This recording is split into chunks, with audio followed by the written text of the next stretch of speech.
The wind clawed at the alley walls. It brought snow with it, sharp bits that stung the skin. Snow settled fast, piling against the back of the old metal dumpster, blurring the edges of everything. Visibility dropped to nothing more than a few feet of swirling white. The air itself seemed to hurt the lungs, thin and impossibly cold. Jake sat huddled deep in the corner, his back pressed hard against the frozen metal. He wrapped the single thin blanket tighter around his shoulders. His breath came out in ragged puffs of white steam. Each one felt shallow, not enough to warm him. His limbs shook inside his worn coat, not just from the cold now. A deeper chill had set in, one that reached bones.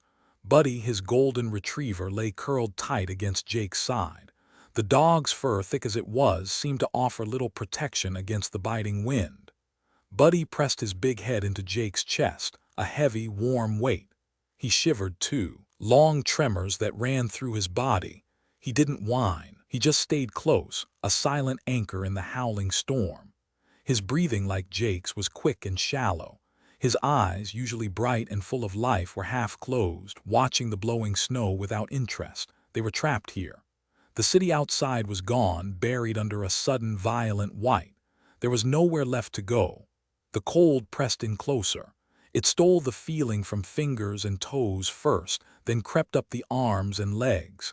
Jake tried to shift his weight, to rub some warmth back into his legs, but the effort felt too great.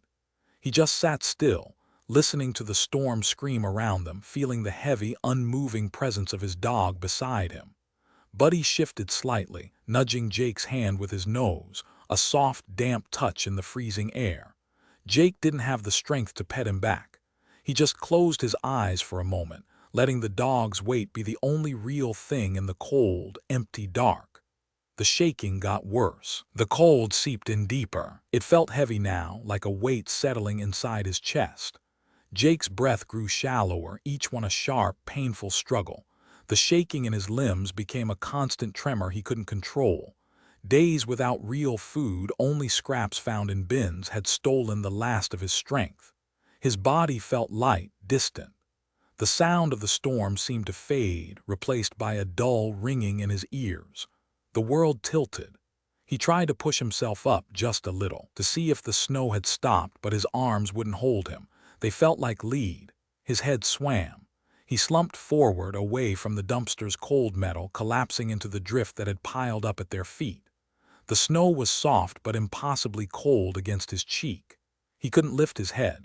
Buddy immediately shifted, nudging at Jake's face with his nose. A wet, warm push against his cold skin.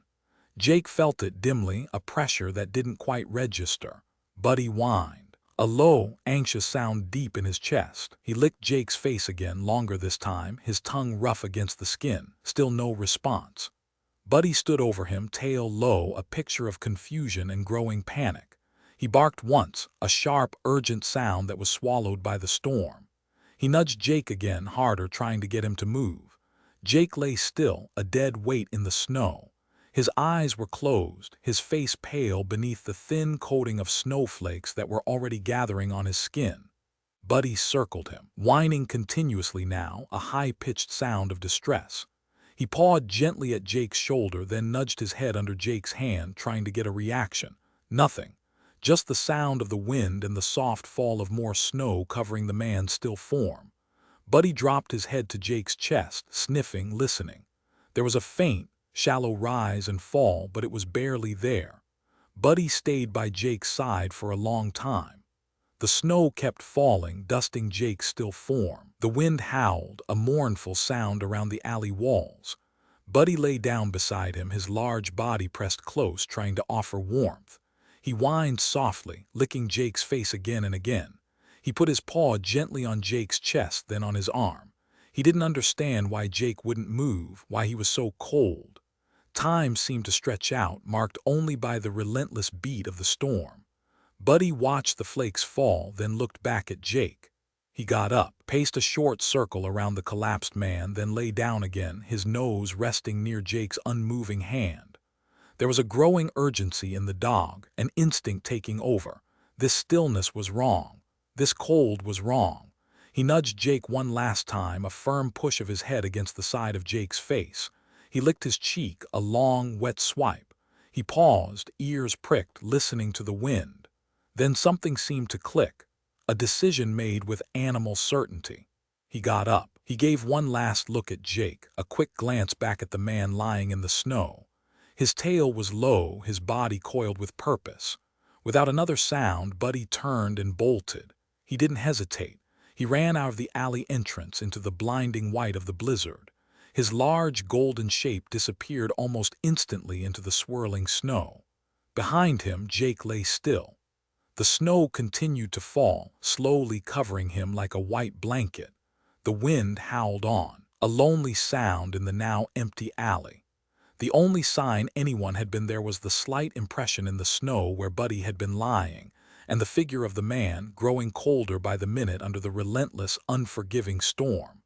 Buddy plunged into the storm. The wind hit him hard, carrying snow that stung his eyes and nose. It was difficult to see, the world reduced to shifting shapes of white and gray. But he ran. There was no hesitation, only the driving need to get somewhere. His powerful legs pumped through the deepening snowdrifts, pushing forward with tireless energy. He knew the streets. He had walked them with Jake 100 times. Even buried under the blizzard, he followed the familiar paths, guided by instinct and a memory of warmth. He skirted snowbanks, splashed through slush at corners, his golden fur quickly coated in ice and snow. Car headlights appeared like blurry ghosts in the whiteout, tires crunching on the ice. He dodged them, weaving through the dangerous streetscape with a single focus. He reached the main street a little wider, a little more exposed to the wind. The shops were dark, their windows frosted over. He ran up to door after door, scratching at the wood, barking sharp, desperate barks. The sounds were muffled by the storm, carried away on the wind. No one answered. The city felt empty, shut down against the weather. He didn't give up. He raced from one doorway to the next, his breath coming in ragged gasps, steam puffing from his nose. He knew he needed to find a place, a person. He remembered warmth and a smell. A place he and Jake had been where the air was kind and a hand had offered a small piece of food. He turned a corner, the wind whipping harder here. Ahead, through the swirling snow, he saw a faint light. It was the corner store, the one with the kind man. Hope surged, a physical feeling in his chest. He put his head down, ignoring the pain in his lungs and legs, and ran harder towards the light, his paws scrabbling for purchase on the icy sidewalk, his barks growing more urgent as he approached the familiar door. He had to make someone understand. He had to get back to Jake. Buddy reached the corner store, skidding slightly on the icy pavement. The light in the window was a beacon. He jumped up at the door, scratching hard at the glass, barking with all his might. It wasn't a playful bark. It was sharp, insistent, full of distress. He whined, a low, pleading sound, and then barked again. Inside, old Mr. Henderson was stacking cans. He heard the noise over the storm and looked up, frowning. Who would be out in this weather? He walked to the door and peered through the glass. He saw a shape, golden and moving frantically. He squinted. Was that? He opened the door a crack, a blast of cold wind and snow rushing in. Buddy immediately pushed his nose into the gap, whining loudly. Mr. Henderson recognized him instantly. The big, gentle golden retriever who sometimes came in with the quiet veteran, the one who always waited patiently by the door, eyes fixed on his owner. "Buddy," Mr. Henderson said, surprise in his voice. Buddy didn't come in. He barked again, a short, sharp sound, then turned and ran a few feet down the sidewalk towards the alley entrance they always came from. He stopped, looked back at Mr. Henderson, barked again, and then ran back towards the alley. He repeated the action, running back and forth, barking, looking, running towards the alley. Mr. Henderson watched the dog's frantic behavior. This wasn't the calm, quiet Buddy he knew. The dog was clearly trying to tell him something. The repetitive running towards the alley, the insistent barking, the look in the dog's eyes, it triggered a cold knot of alarm in the pit of the old man's stomach. Buddy never acted like this. He remembered the man, the one with the kind eyes that seemed to hold a lot of weight. He stepped out onto the porch, pulling his coat tighter. Buddy ran to him. nudged his hand, and then ran towards the alley again, stopping and looking back. He needed Mr. Henderson to follow. Something was very wrong. Mr. Henderson didn't hesitate long. The look in Buddy's eyes, the dog's relentless urgency, was more convincing than any words could have been. He grabbed a thick scarf from a hook by the door and pulled it around his neck. Just then, a young delivery driver, stalled by the snow, came walking by, hoping the shop was open. "Mr. Henderson, everything all right?" The driver called out, his voice muffled by the wind. Mr. Henderson pointed to Buddy, who was now standing at the mouth of the alley, barking towards it, then looking back at them. "It's the dog, Jake's dog. Something's wrong. He needs us to follow." The young driver, a strong-looking man named Leo, looked from the agitated dog to the old shopkeeper's worried face. He nodded without question. "All right, let's see what's going on." Buddy, seeing them start to move, turned and plunged into the dark, narrow opening of the alley. Mr. Henderson and Leo followed, stepping carefully on the snow-covered ground. The wind howled louder between the buildings. Buddy was just ahead, a golden shape moving swiftly through the deeper drifts. He stopped near the back where the dumpster was. They reached him and saw it. A figure lay still in the snow beside the dumpster. It was Jake. He lay unnaturally still, half covered by the falling snow. Leo knelt down beside him. He brushed snow from Jake's face. It was pale, almost blue around the lips. His breathing was shallow, barely perceptible. He was ice cold to the touch. "He's hypothermic," Leo said urgently. He fumbled for his phone, his fingers stiff with cold. He punched in the emergency number. Mr. Henderson stood over them, his face grim, watching Buddy lie down protectively beside the still figure of his owner, nudging Jake's limp hand with his nose. They had found him, just in time. Maybe. The ambulance arrived surprisingly fast, its sirens a distorted wail in the heavy snow. Paramedics jumped out, moving with urgent purpose despite the weather. They assessed Jake quickly, their faces serious. They worked to warm him, covering him with special blankets, checking his pulse, his breathing. They moved with a practiced efficiency, their movements sharp against the swirling white backdrop of the storm. Buddy watched them, a low growl rumbling in his chest as they handled Jake. He didn't try to bite, but he stayed close, body tense. Mr. Henderson spoke to the paramedics, explaining how Buddy had led them here. The lead paramedic nodded, understanding dawning in his eyes as he looked at the dog standing vigil. When they lifted Jake onto the stretcher, Buddy tried to follow. The paramedics hesitated. "He can't come," one said. Buddy whined, a deep, heartbroken sound, and nudged his head against Jake's hand. He looked at the paramedic, then back at Jake. Mr. Henderson stepped forward. "He saved his life. He won't leave him." The paramedic looked at Buddy, at the dog's focused, desperate gaze fixed on Jake. He made a quick decision. "All right, get him in, keep him calm." Buddy seemed to understand. He didn't hesitate. As they loaded the stretcher into the ambulance, he jumped in, his movements quick and decisive. He didn't get in the way. He immediately went to Jake's side on the stretcher. As the ambulance sped through the snowy streets towards the hospital, its lights flashing red and blue against the white, Buddy lay down. He rested his large, golden head gently on Jake's chest, a heavy, warm weight. He stayed perfectly still, his body rising and falling faintly with Jake's shallow breaths, his eyes fixed on the man's still face. He wasn't just a passenger.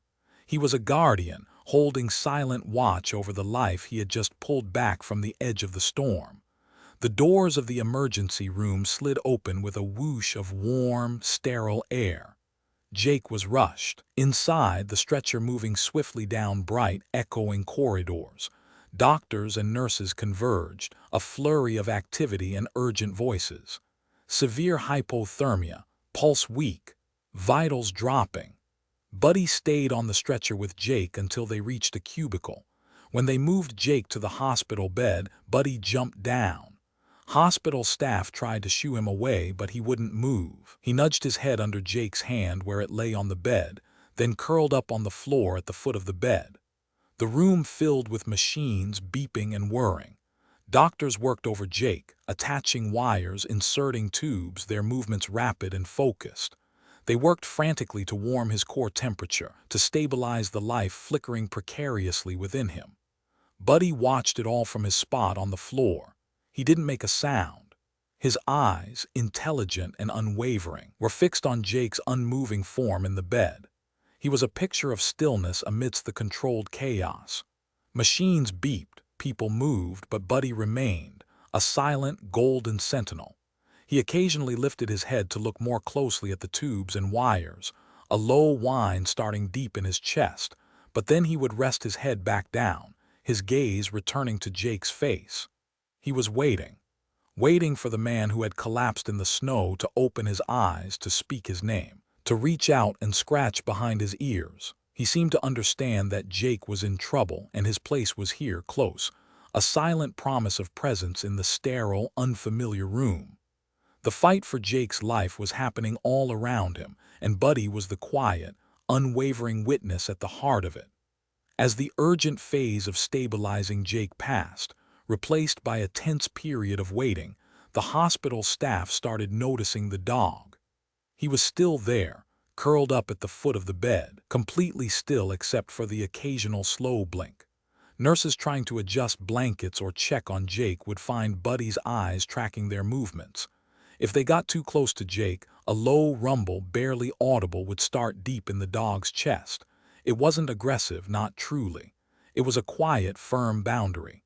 "He can't stay here," a charge nurse said, frustration creeping into her voice. "He's a dog."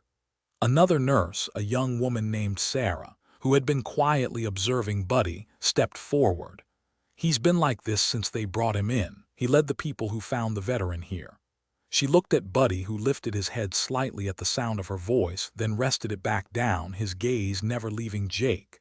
"He saved his life. He clearly has some kind of bond with him." The charge nurse looked at Buddy, then at Jake, still and pale in the bed.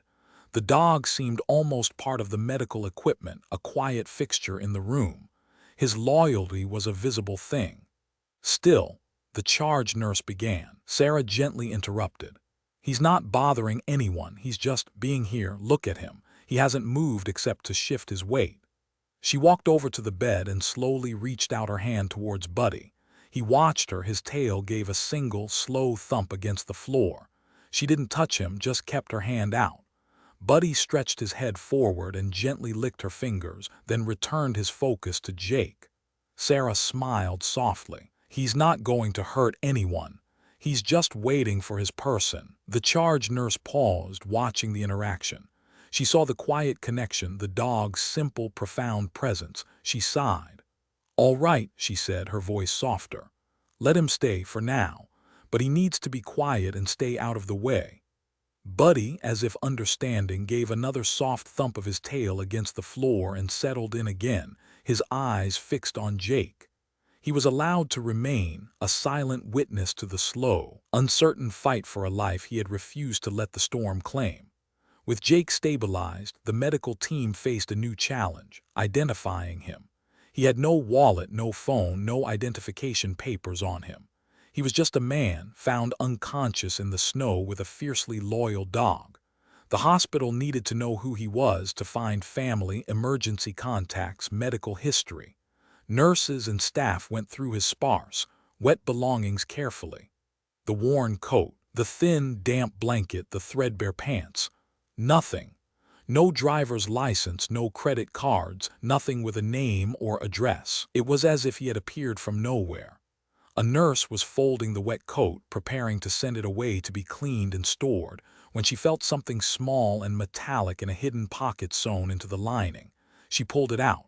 It was an old military dog tag, tarnished and worn. The chain was broken.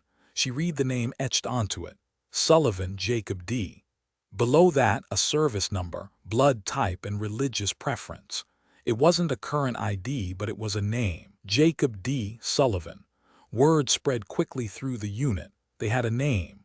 The quiet man saved by the dog was Jacob Sullivan, a veteran. The discovery brought a new layer of understanding to his situation. It explained the guardedness, the lack of contacts. A social worker was assigned to the case. Her job was to piece together the life behind the name on the dog tag. Where was he from? Did he have family? How did a veteran end up homeless, collapsing in a snowstorm? The dog tag was the first clue, a thread leading back into a past that had brought him to this point. Buddy, meanwhile, remained at the foot of the bed, unaware of the small metal tag that had given his person a name again. His focus was simpler. His person was Jake, and Jake needed him to be here. The name didn't matter to the dog, only the presence did. The social worker, a compassionate woman named Alina, started her work. The name Jacob D. Sullivan was a start, but tracing a homeless veteran was difficult. She began by interviewing the people who had found him. She met Mr. Henderson at his corner store. He was happy to talk, still shaken by the experience. He described Buddy, how he had come to the door, frantic and insistent, running back towards the alley. He described Jake as a quiet man, polite, who sometimes stopped by for a bottle of water or a small snack when he had a little money. He never asked for anything. He kept to himself, him and the dog. Mr. Henderson didn't know his name, just saw them together. "The dog," he said, shaking his head. "He's something special, wouldn't leave his side." Alina also spoke to Leo, the delivery driver. Leo confirmed Buddy's behavior, the urgency, the way he led them directly to where Jake lay in the snow. He described Jake's condition, the cold, the faint breathing. He didn't know the man at all, just followed the dog. From these accounts, Alina began to piece together a picture. A quiet, solitary man, a veteran, clearly struggling, living on the streets, and a dog, a constant, life-saving companion. The dog tag gave the name. A quick search of military records confirmed a Jacob D. Sullivan had served. The pieces were starting to fit, but they painted a sad picture of a life that had somehow fallen apart after service. She needed more information, more details about how a decorated veteran could end up behind a dumpster in a blizzard. The story wasn't just about the rescue. It was about the journey that had brought Jake to that alley and how Buddy had been there every step of the way, silent and loyal. Sometimes when he was drifting on the edge of sleep, images would flicker behind Jake's eyelids. Not dreams exactly, more like broken pieces of memory, sharp and unsettling. He saw dust, thick and choking, clinging to everything. The heavy weight of gear on his shoulders, the constant hum of the heat, the smell of dry earth and something metallic, acrid. He saw faces, too. Young faces, tired faces. Some he remembered clearly, others blurred by time and pain. There was a smaller room, too, back home, not long after he got back. The quiet too loud. The sudden noises making him jump. The feeling of being lost in a world that didn't make sense anymore. He remembered talking to Sergeant Miller. Miller had eyes that held the same kind of tired understanding. Miller had a golden retriever back home, talked about him all the time. Miller had seen it too, the dust, the faces, the quiet that was too loud. "He's got a litter," Miller had said one day, voice flat. They were sitting on crates, the desert sun beating down. "Back home, good dogs, good for." Miller trailed off. Good for what? Jake hadn't asked. Later, back in the States, after the nightmares had started coming every night, after the divorce papers came, after the apartment felt too big and too empty, Miller had called. His voice sounded far away. "Got a pup for you, Jake," Miller had said. "Smallest one, needs a good home." Jake hadn't wanted a dog, he didn't want anything. He just wanted the quiet to stop being so loud, but Miller had insisted. "He'll be good for you, Sullivan, trust me." Then Miller was gone. A final note left on a kitchen counter. And a few weeks later, a young woman had shown up at Jake's door with a fluffy, golden puppy, tumbling out of the crate with floppy paws and a wet nose. "Miller wanted you to have him," she had said, her eyes red-rimmed. He had named him Buddy. He hadn't known it then, but receiving that small, warm body had been a hand reaching into the dark, pulling him back just a little. Buddy hadn't asked questions. Buddy had just been there. A warm weight beside him on the couch, a wet-nosed nudge when the quiet got too loud. He had lost everything else, but he hadn't lost Buddy. The dog was a walking, breathing piece of Miller, a tangible link to a time that felt both distant and dangerously close. He was a bond forged in a pain he couldn't name, a loyalty that asked for nothing in return. Back in the quiet hospital room, the machines continued their steady work. Jake lay still, but his color was better now, the blue tinge gone from his lips. The fight wasn't over, but he was holding on. Nurse Sarah was checking his Roman IV drip. She glanced down at Buddy, still curled at the foot of the bed, his eyes half closed but watchful. She had grown used to his quiet presence over the past few days. He was like a shadow that breathed. She saw Buddy shift. Slowly, deliberately, the dog stretched his head forward. He rested his chin gently on the back of Jake's hand where it lay on the blanket. It was a small gesture, quiet and tender. He didn't lick, didn't nudge hard. Just a soft, warm weight settled onto the cold skin of the man's hand.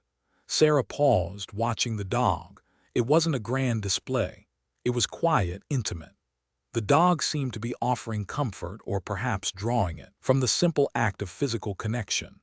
In this sterile room filled with technology and medical expertise, the most profound healing seemed to be happening in the silent exchange between the man and the dog. This wasn't just a pet. This was something else. A lifeline. The social worker had found out about the dog tag, about Jake's service, about the other soldier. Sarah looked at Buddy, then at Jake's still hand under the dog's head. She saw the weight of shared experience in that simple touch. Two beings battered by the world, finding solace and strength in each other's unwavering presence. The dog didn't know about PTSD or homelessness. He just knew his person was hurting and he was here. That bond, silent and deep, felt stronger than any illness, any storm, any loss. It was a quiet testament to survival, not just of the body but of the spirit, held together by a golden dog's silent loyalty. Stories have a way of finding their way out. A hospital cleaner talking to a bus driver. A nurse mentioning a remarkable patient and his dog to a friend who knew someone at the local paper. Suddenly, the story of the dog who led the way through the blizzard to save his owner reached the ears of a local news reporter. It was a slow news day, the kind where heartwarming animal stories grab attention. The reporter, intrigued, called the hospital. They were hesitant at first, protective of Jake's privacy, but the social worker saw an opportunity. Maybe this could help Jake, not just with his recovery, but with finding resources, maybe even reconnecting with a past he had lost. A camera crew arrived, permitted only a brief, carefully managed glimpse into the waiting room outside Jake's ICU room, where Buddy was now allowed to stay under Sarah's watchful eye. They filmed Buddy lying patiently on the floor, occasionally looking towards the door. The reporter spoke briefly with Sarah and Mr. Henderson, telling the story of the dog's frantic run through the storm, the urgent barks, the desperate plea for help. A short clip aired on the evening news. The image of the golden retriever, eyes fixed on a door, accompanied by the story of his incredible loyalty, struck a chord. In a world full of harsh news, this was a beacon of simple, profound connection. The clip was shared online, and then it exploded. It went viral. Nationally. The hero dog who saved a veteran. Comments poured in. Messages of awe and admiration for Buddy, concern for the unnamed veteran.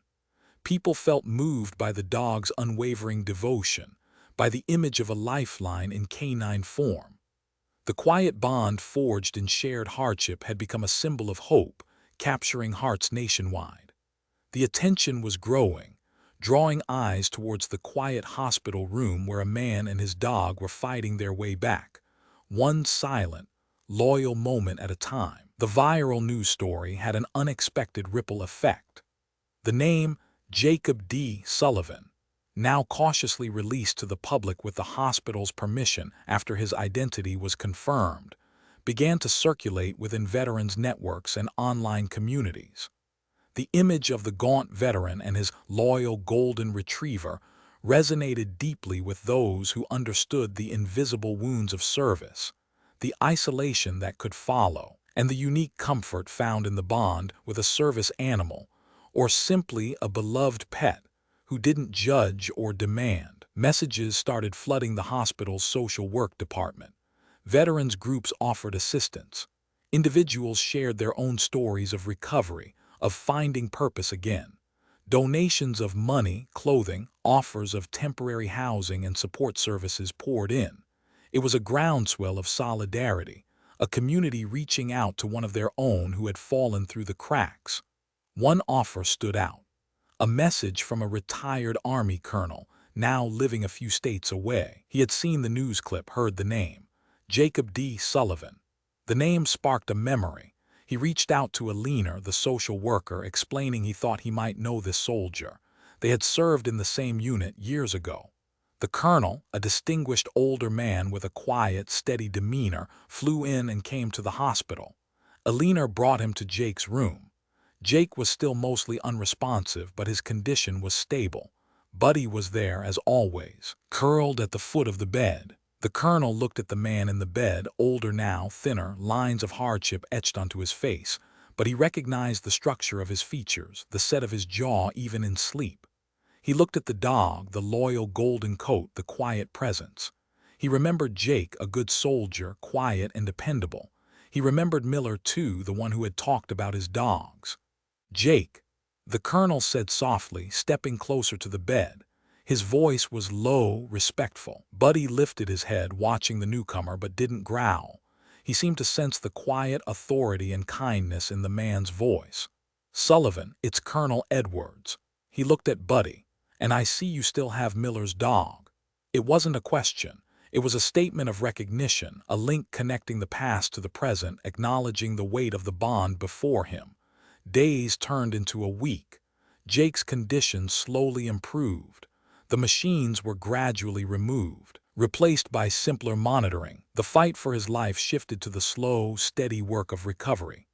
Buddy remained by his side, a constant, warm presence, his routine simple. Sleep, wake, watch. Jake occasionally nudge his hand, take short walks outside with Sarah or Alina, then return immediately to his post. Then one afternoon something shifted. Jake stirred. His eyelids fluttered. Sarah was in the room adjusting his pillows. She stopped, watching him closely. His eyes opened, blinking slowly against the soft hospital light. They were unfocused at first, confused. He looked around the room, his gaze resting on the ceiling, the walls, the machine beside the bed. Disorientation was clear on his face. He looked weak, frail after his ordeal.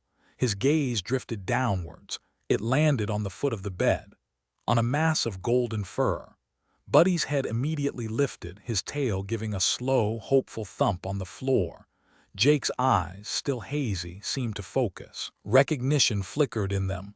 His lips parted. His voice was raspy, barely a whisper from days of disuse and the trauma his body had endured. It was the first sound he had made, the first conscious words spoken since collapsing in the snow. They weren't about the cold or the alley or the hospital. They were about the one thing that mattered. "Buddy," he whispered, his voice thick with emotion. A question, a yearning, a statement of profound relief. "Where's my boy?" Buddy whined softly, a sound of pure joy, and pushed himself up, ready. Jake had seen him. He had spoken his name. The silence was broken, not by a doctor's prognosis or a machine's beep, but by a man reaching for the single, constant point of light in his dark world. The long wait was over. Jake was back, and the first thing he wanted was his dog. At the sound of his name, the weak whisper that carried more weight than a shout, Buddy scrambled onto the bed. He moved carefully, conscious of the tubes and wires still attached to Jake. But his excitement was clear. His whole body wiggled, his tail wagged furiously, a golden blur against the white sheets. He reached Jake's face in moments. He didn't jump roughly. He settled onto the bed beside Jake's torso, his body pressing gently against the man's side. He began licking Jake's face, long, happy licks that tasted of freedom and relief. He whined with joy, a sound that was both mournful and triumphant. Jake lifted a hand, trembling slightly, and buried his fingers in Buddy's soft fur. He pulled the dog closer, pressing his face into Buddy's neck, breathing in the familiar smell of his dog. Tears tracked paths through the dirt and stubble on his cheeks. He wasn't crying from pain or cold anymore. These were different tears. Tears of release, of homecoming, of finding something lost and broken made whole again. Sarah, who had been watching from the side, felt tears welling in her own eyes. Other nurses had gathered quietly in the doorway, drawn by the commotion, the dog's joyful noises. They stood there, shoulders touching, watching the scene unfold. The sterile hospital room faded away. All that remained was the man, weak but alive, holding onto his dog, and the dog, exuberant, showering him with love. Tears streamed down the faces of the nurses. They wiped their eyes with the backs of their hands, sniffled softly. It was a simple moment, a man waking up and being greeted by his dog, but it felt monumental. It was more than a reunion between a pet and owner. It was the reunion of a man with a piece of his own soul, a bond that had endured trauma, loss, and the bitterest cold. Buddy's job wasn't just to save Jake's life. It was to lead him back to himself. And watching them together, everyone in the room felt the profound, silent power of that connection. Awakening was just the first step. The physical recovery was slow and challenging. Jake was weak. His muscles had atrophied from days of exposure and inactivity.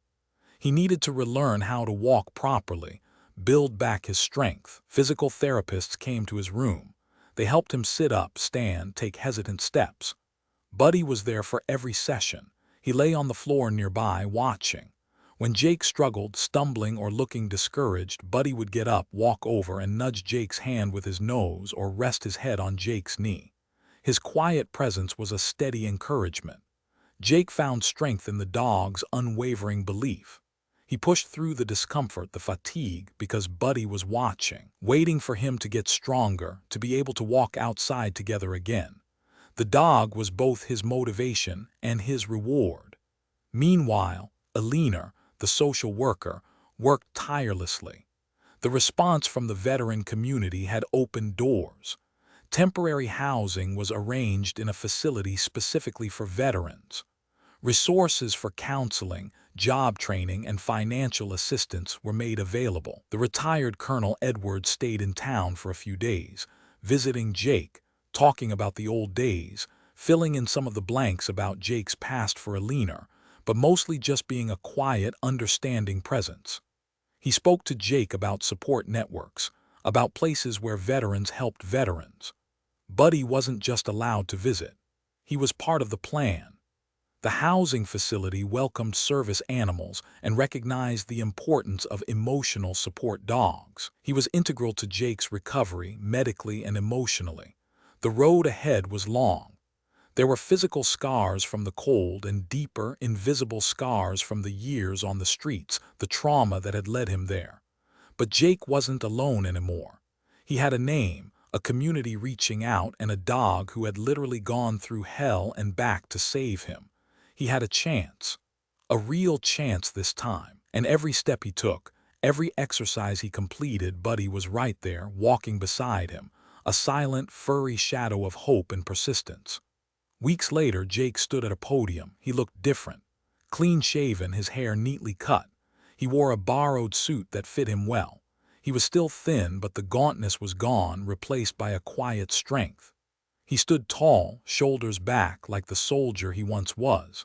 He was speaking at a local event for veterans, organized partly by the groups that had reached out to him. He felt nervous, his hands clasped tightly in front of him. Alina was in the audience, watching him with a proud smile. Colonel Edwards was there too, and sitting quietly at the side of the stage near Jake's feet was Buddy, calm and attentive, his golden head resting on his paws. Jake cleared his throat.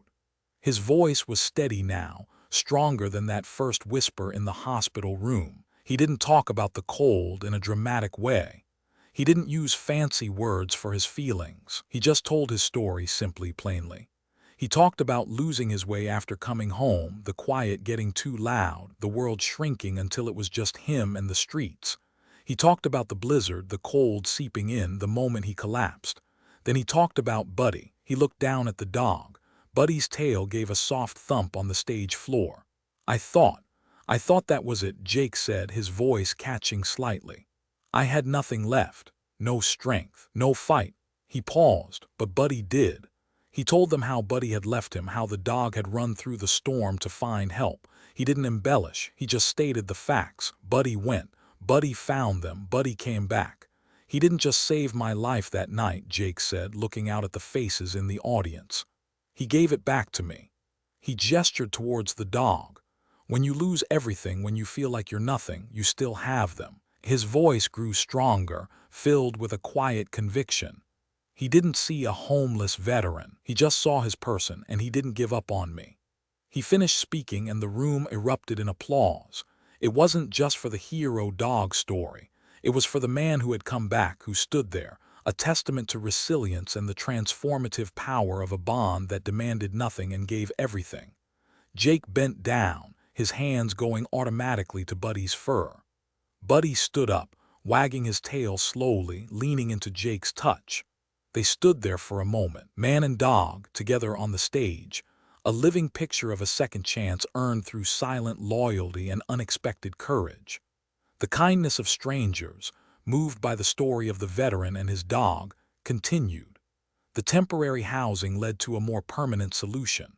A local nonprofit organization, inspired by the outpouring of support in Jake's story, used donated funds to purchase and renovate a small, modest house in a quiet neighborhood. It wasn't grand, but it had sturdy walls, a warm furnace, and a small fenced yard. One sunny, cold morning, months after the storm, Jake and Buddy moved in. There wasn't much to move. A few bags of clothes, Buddy's food bowl, the worn blanket. But the house was filled with essentials donated by the community: a bed, a table, chairs, warm blankets. It was a fresh start, built on a foundation of survival and connection. Jake spent the first few days just being in the house, walking from room to room, sitting by the window, watching the world outside. Buddy was his constant companion, exploring the house with him, settling down whenever Jake did. The quiet here was different. It wasn't the too loud quiet of trauma. It was a gentle stillness, filled with the faint sounds of a house settling and the soft thump of a dog's tail. The snow had fallen again recently, covering the small yard in a clean white blanket. Jake stood at the back door, looking out. Buddy sat beside him, looking too. It was the same snow that had almost claimed him, but here, covering his own small piece of ground, it looked different, less threatening, more beautiful. Jake opened the door and stepped out onto the small porch. Buddy followed eagerly. Jake looked around the yard, then down at Buddy, who was looking up at him expectantly, a little panting smile on his face. Jake reached down and ruffled Buddy's fur. He went back inside for a moment and returned with a well-worn tennis ball someone had included in a donation box. He walked to the edge of the porch, raised his arm, and threw the ball across the snowy yard. Buddy was off like a shot, a streak of gold against the white. He bounded through the snow, his powerful legs kicking up powder, his tail wagging furiously. He reached the ball, nudged it with his nose, then scooped it up gently in his mouth and came bounding back towards Jake, tail wagging, happy panting sounds filling the crisp air. Jake stood there, watching his dog. A small house, a yard, a tennis ball in the snow. Simple things, but they were everything. The man who had collapsed alone in the storm was now home. He wasn't just a survivor. He was a man with a life to rebuild, a future to look towards. And the dog who had refused to let him go was here with him, ready to chase the ball, ready to simply be. They weren't just a veteran and his dog anymore. In this quiet yard in the falling snow, they were a family, finally safe, finally home.